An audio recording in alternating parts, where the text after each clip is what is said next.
of handbags. Sarah Baidoun creates indispensable accessories for most women, the ubiquitous handbag. And from fashion-conscious Beirut, her brand name, Sarah's Bag, has turned into a must-have item for admirers worldwide. So lots and lots of bags in this showroom.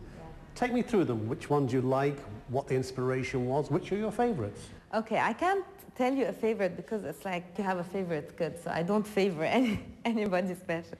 So this is all hand-stitched? This is hand-stitched. By one person, by one seamstress? Yes. And how long would that take to make? That would take approximately 8 days.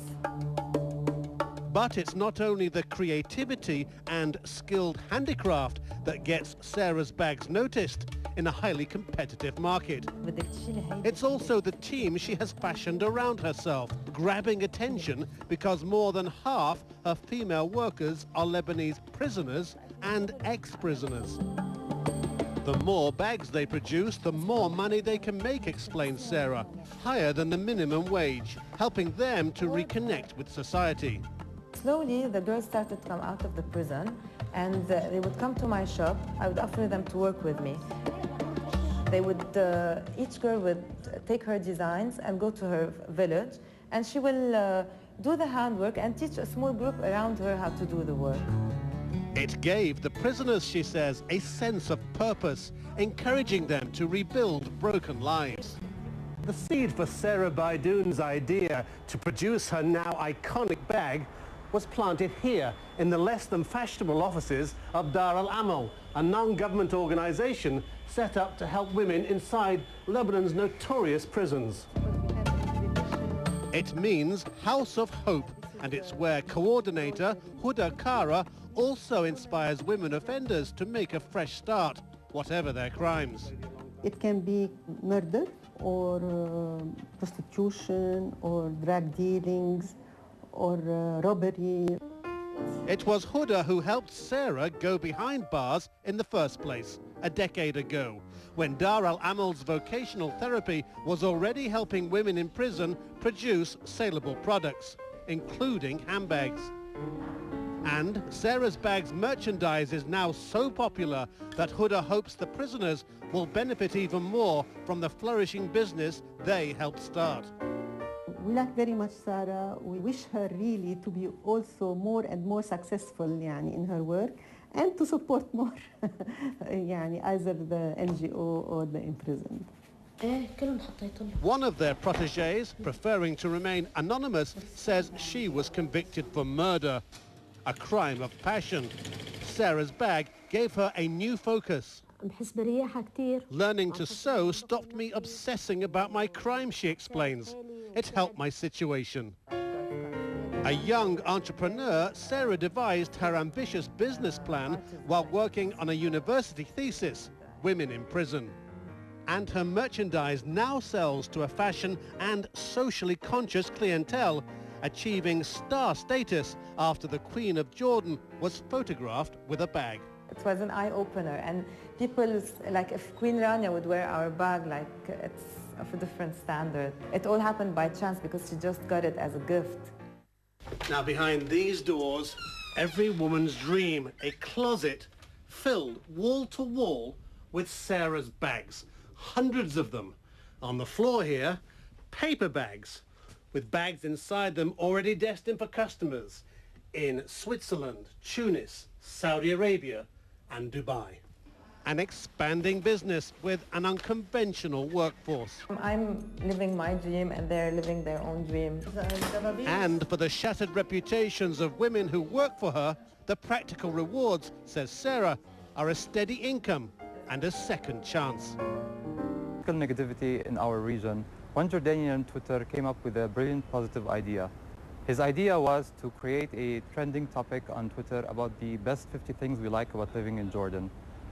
His idea became very popular within a few hours within the Jordanian bloggers and Twitters, and even Her Majesty Queen Rania twittered about what she liked best in Jordan. When this thing first started, it was just a casual thing and snowballed to a regional, then to international level.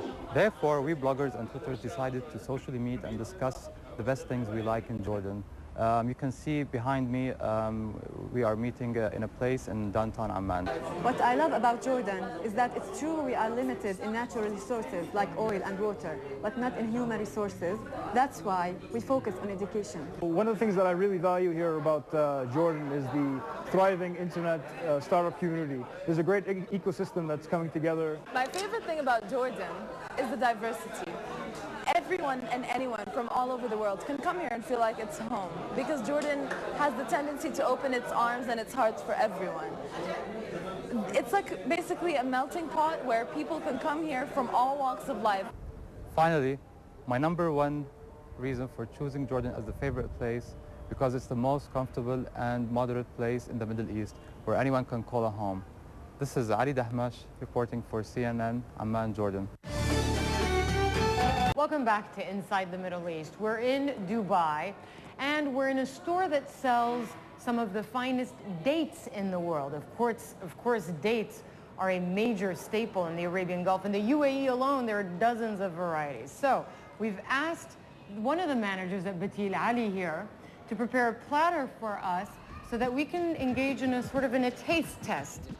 So what we're going to test now, it's 100% from our farms. Yeah. 100% manufactured in our factory. So let's start with this one maybe. What's special about this one? It's with the caramelized pecan. It's so good, and I love pecan, so this is perfect now. Biscuits, there is dates inside, and how you see it's covered with the chocolates, and there is the coconut on the top here. Okay.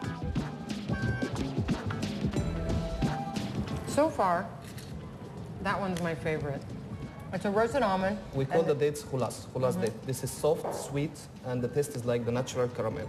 Okay, this is amazing. Yeah. And tell me about this one, because this one is unique, This is the most right? famous dates. Why is that?